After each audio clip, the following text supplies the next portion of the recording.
Hi everyone, welcome back to a new video of this series where I share with you guys the equation sheet I've been using for the physics portion of the MCAT.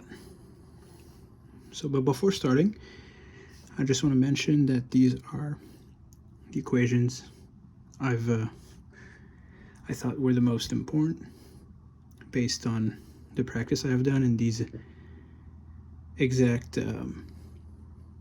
equations have allowed me to average a 130 in my full length for the Chem&Phys portion of the MCAT. So those are the ones I've been using. So without further ado, let's start. Today the chapter is going to be chapter 5 of the Kaplan textbooks, which is about electrostatics and magnetism. So first, the Coulomb's law basically states that the force exerted, or the electrostatic force exerted between two charges of charge Q, is equal to K, which is 8.99 times 10 to the 9th,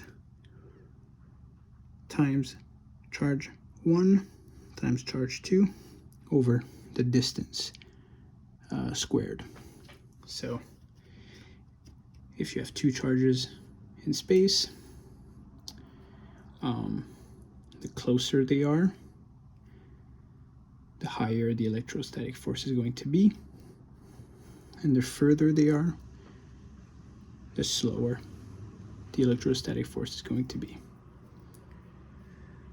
Now, the electric field is basically the field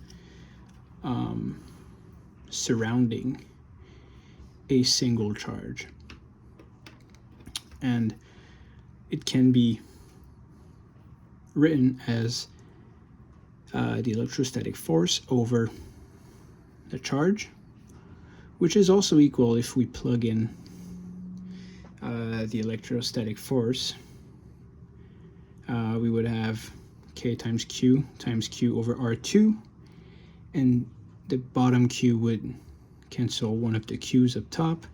So we basically have the charge of the actual source charge that has the electrical field around it times K divided by R squared. So the electric field is stronger when the radius is smaller. Now we have the electric potential energy, which is basically K times charge 1 times charge over R. And we also have a correlation here where work is equal to force times distance times cosine, which is also equals to electrical force times the radius. And here we have Fe,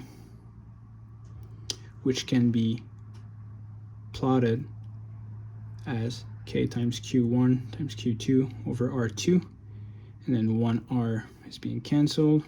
So basically, this is why we obtain this reaction for the electric potential energy. And it's pretty easy to remember. So we have the electrostatic force and the electric potential energy. So the potential energy is just the same as the electrostatic force, but the R not being squared. As far as the electric potential, those are very similar as far as name-wise. It's just, this basically states the electric potential is the potential of a field without the test charge. So it's basically the same equation as the electric potential energy, but without a charge.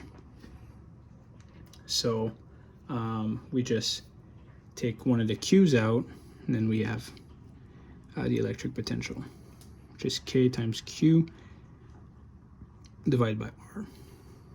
Now we have the voltage. The voltage is basically the potential difference between 2 points, and it's VB minus VA, or it's the change in voltage, which is also equal to work over charge. Now we have the dipole moment, which is a vector. It's P is equal to the charge times the displacement, or the distance being the vector, and the torque of a dipole moment is just the dipole moment times the electric field times sine of the angle. Now, more about magnetism. So the magnetic field around a wire is equal to mu O, or UO, is equal to 4 pi times 10 to the negative 7 times the current of the wire divided by 2πr, r being the distance from wire. And for a loop, it's basically the same thing, but you get rid of the pi in the denominator. That's the magnetic field. And for the direction of the magnetic field, it's pretty easy. So you point your thumb towards the current, and your 4 fingers are going to dictate where the magnetic field is. So if the current's here, the magnetic field is basically going around. So if the current's that way, then the wire should be going that way, because the current's going to in the wire. Then the magnetic field is just surrounding in this direction. So that's the hand rule for the magnetic field. And the magnetic force, so it's basically the force on a charge or on a wire, is basically the charge times the velocity times the magnetic field times sin of the angle. And for a wire, it's going to be the current times the length of the wire times the magnetic field times sin of the angle. And here, the magnetic force direction, there's also another hand rule, so it's important not to mix it with the magnetic field. But it basically states that the thumb points towards the velocity of the charge, the fingers towards the magnetic field, and your palm is going to be the direction of the magnetic force. In this case, my palm is pointing towards the sheet, so the magnetic force is going to be towards the sheet, or within the sheet, basically.